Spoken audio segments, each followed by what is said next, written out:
going to bed on the night time and waking up 2 or 3 times on that with this fucking hip, whether it's paining me hip or whether it's fucking paining me side or whatever.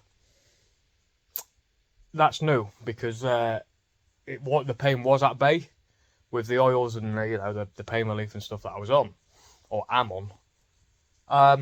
So it's a bit of a confusing one. But again, as I said in one of my old videos, when I had pain before, a lot of pain, that was on the same timeline as I had my biggest shrinkage, which again was off chemo, only on the cannabis oils, fenbendazole, and a few supplements, for example, like I said, iron, selenium, or whatever you want to call it, and whatever else. I feel like I did back then on that segment, if that even makes sense. So, although I do feel shit, I've got quite high hopes for this one. If not, it's a bit shit, innit? As I said to everyone, it's a mental game. It's a very, very much a mental game. Obviously, it's extremely physical as well because it fucking hurts. But nobody said it was easy. So let's talk about what I've been doing oils wise, bits and bobs. HBOT, hyperbaric fucking oxygen therapy. I'll get it right eventually. Now this, I've said this in one of my old videos, that the last time I was on it before these sessions that I'm doing now, which obviously Andy has really said to me to be doing, that was also on the biggest shrinkage timeline when I had that scan with the oils, the HBOT, and no chemo. Like I said, it was 10 mil off my primary tumour, which is my liver, which was originally 68 mil. And I think the smallest, it has grown now, but it was 32 or 33. So it might be slightly bigger than that now. Say 36 for the sake of argument. If it was 3 mil grown last time, it should be at 36 that point. So if it stayed at like 36 or it's even shrunk a little bit, amazing. As for my lungs, I don't know what to think about them because through this, I won't fucking lie, there's been a couple of fucking fags that have been not needed to smoke, but have calmed me down when I've needed it, as well as my vaporizer and the oils and smoking bud and everything else that I need to do. I won't fucking sugarcoat it. It's absolutely, I am brutally honest with absolutely any person that wants to ask me a question, and I am through this. So yeah, this HBOT, amazing. I can't say what it's doing, but it's hard for me to explain. So as you've all seen, or a lot of you would have seen, I will put the pictures at the end because I would like to promote it. Various health benefits, which I will try and Google and post those up because I don't know the entire fucking health benefit list or whatever it is.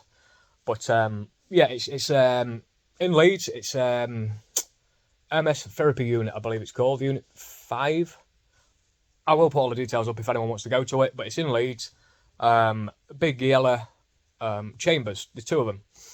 You go in there, you put your oxygen mask on, which basically seals your face. Obviously you're breathing fresh oxygen in, letting it go straight out. And whilst you're in that chamber, they pressurise it.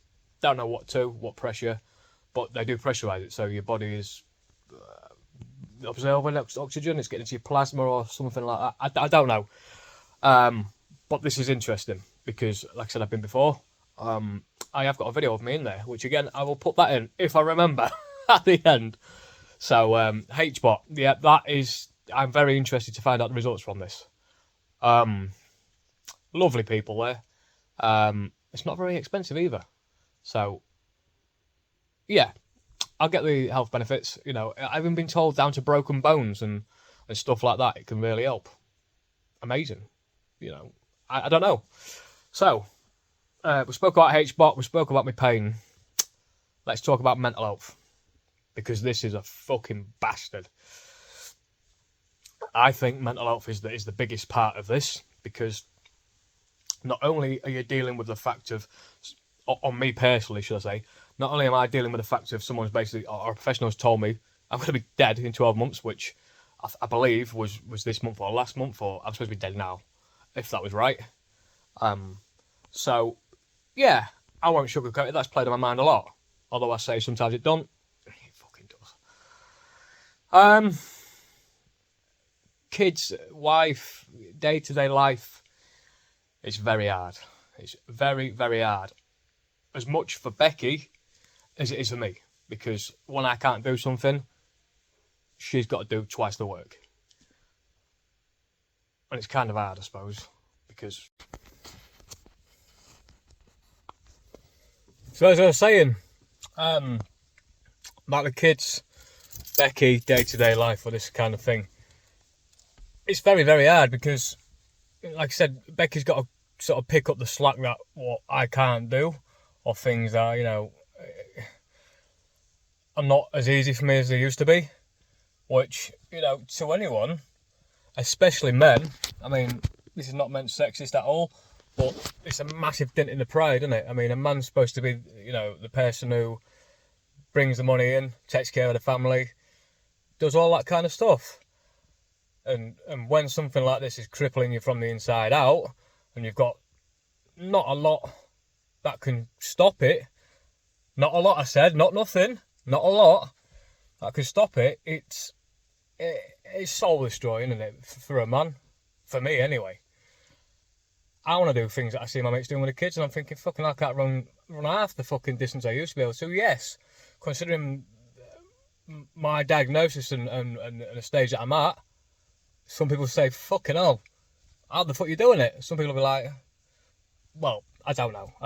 I've only seen the people that are sort of admiring what cannabis is doing for me, and the supplements and the bits and bobs and the things that, and the journey that I'm showing you. So, as for the negative side of it, there isn't really one that I've not experienced. Phone went a bit dead then, or waffy. Yeah, there's not really I haven't really experienced a bad side, bad experience feedback-wise. The only problem that I've got, of course, is this little fucking thing in here. Like I said earlier on in the video, I've said to everyone else, it's completely mental. It's completely a mental game, other than the actual physical pain. Me early diagnosis, I'm referring to some people that have messaged me recently saying, I don't know, we're going to get past this, you know, it's tearing us all apart, it's this, that, blah, blah, blah. I know firsthand exactly what you're saying when you say that, because there's no words that I could describe, even now, fucking a year and a bit down the fucking line, saying, would I change anything? Or would I, if I knew now, if I knew then, what I know now, I mean, would I change anything? Yes and no. No, because the path that I'm on now, I needed to take this path, and everything happens for a reason. Everything's conspired and fucking formed into this fucking thing to where I am now. It's just this combination of things. So, no, on that side, I wouldn't change things. On the other side of things, yeah, there's some things. When I'm in a lot of pain, today is a prime example. There was a lot of noise going on, like when I've had my oils and whatever. I just need a bit of quiet sometimes. Some people don't understand exactly what I'm saying, some people might not. But my head gets a bit fuzzy. And I kind of snapped at Bex and the kids were about, and I kicked myself. There's been a couple of times, you know, where I've been short with Bex, I've been short with my mum, my dad, other people, whatever. So on that term, yeah, I'd change that part, but it's a learning curve, and you have to adapt to this thing, because nobody knows. There's no manual to fucking fighting cancer. There's no straightforward fucking line through the fucking forest. No, it's all twists and turns and ups and downs and fucking all that bollocks, isn't it? That is the brutal truth about this. Let me just put the music back on because it stops. I don't know any other way that I could imagine myself going through this now. And as I said on the Cannabis Health Radio podcast, that in a very strange sense that a lot of you probably won't understand is cancer happening to me is probably quite a good thing, because it's formulated, it's forged me into this person that I've become today. Because if you'd have asked me a year and a half ago, would I be making videos and talking to people openly in pubs and on YouTube and through multiple platforms and newspapers, podcasts, people in Canada, India, California, all sorts of stuff, I'd say, fuck off, man. What, are you having a laugh? But here I am.